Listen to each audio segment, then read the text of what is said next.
നമ്മളെ ഫോണിന് എല്ലാത്തിനും ഒരു ലോക്ക് ഉണ്ടാവും, ഒരു സ്ക്രീൻ ലോക്ക്. ഈ ഫോണിന് ഒരു ലോക്ക് ഉണ്ട്, ഒരു പ്രത്യേകതയുള്ള ലോക്ക്. എന്നാൽ ഒരു സ്ക്രീൻ ലോക്ക് ആണോ എന്ന് ചോദിച്ചാൽ ആന്ന്, അല്ലേ എന്ന് ചോദിച്ചാൽ അല്ല. സംഭവം ഒരാൾ നമ്മളോട് ഫോൺ ചോദിക്കുന്നത്, ആ ഫോൺ നോട്ട് നേരം ജസ്റ്റ് ഇവിടെ ഒന്ന് ക്ലിക്ക് ചെയ്യുക. ഞാനൊരു ഐക്കണിൽ ക്ലിക്ക് ചെയ്ത് അങ്ങ് കൊടുത്ത്. പിന്നെ ഇതിൻ്റെ സംഭവം എന്താ വെച്ചാൽ ഇതിലൊന്നും കാണുകയില്ല, ഇതൊന്നും ഓപ്പൺ ചെയ്യാനുള്ള ഒരു വഴിയും കാണുകയില്ല. ഇവിടെ ഒരു സെറ്റിങ്സിൻ്റെ ഗിയർ ഐക്കൺ കാണാം, അതിലൊന്ന് ക്ലിക്ക് ചെയ്താൽ ഇതിൽ നമ്പർ കാണും. പക്ഷേ ഏത് നമ്പർ ക്ലിക്ക് ചെയ്താലും ഇത് ഓപ്പൺ ആകുകയില്ല.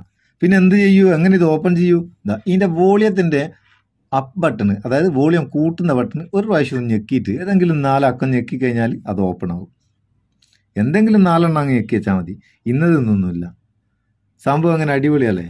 ഒരു വെറൈറ്റി സ്ക്രീൻ ലോക്ക്. നമ്മളിപ്പോൾ ഉറങ്ങുന്നിടത്തുനിന്നൊക്കെ ഫോൺ വെക്കുന്നവരാരെങ്കിലും ഇത് നമ്മളറിയാണ്ട് എടുത്ത് ഉപയോഗിക്കുന്നതിനൊക്കെ ഇങ്ങനെ ചെയ്ത് കേട്ടോ. ഇതിന് സ്ക്രീൻ ലോക്ക് എന്ന് പറയുന്ന ചെറിയൊരു ലോക്ക് ആപ്ലിക്കേഷൻ ഇൻസ്റ്റാൾ ചെയ്യുക. അതിൻ്റെ ലിങ്ക് ഡിസ്ക്രിപ്ഷനിലുണ്ട്. അവിടെ നിന്ന് ഡൗൺലോഡ് ചെയ്തിട്ട് അതിലൊന്നും ചെയ്യണ്ടാവും, ഡൗൺലോഡ് ചെയ്ത് ഇൻസ്റ്റാൾ ചെയ്താൽ മാത്രം മതി. പിന്നെ ഇങ്ങനെ ഒരു ഐക്കൺ ഉണ്ടാവും, നമുക്ക് ആവശ്യമുള്ള സമയത്ത് ഐക്കണിൽ ഒന്ന് ക്ലിക്ക് ചെയ്താൽ മാത്രം മതി, വേറെ ഒന്നും ചെയ്യണ്ട. അതിനുശേഷം ഈ ഗിയർ ഐക്കൺ ക്ലിക്ക് ചെയ്യുക. ക്ലിക്ക് ചെയ്തിട്ട് ഒന്ന് ജസ്റ്റ് ഒന്ന് മേലോട്ട് ഞെക്കുക, ഏതെങ്കിലും 4 എണ്ണം ഞെക്കി കൊടുക്കുക, ഓപ്പണായി.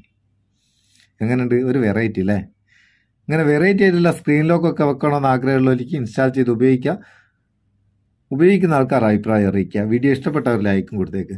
നമുക്ക് അടുത്ത വീഡിയോ നല്ല സെഗ്മെന്റ് കാണാം. നിങ്ങളെ സ്വന്തം Muthoos Meppayur. Thank you so much.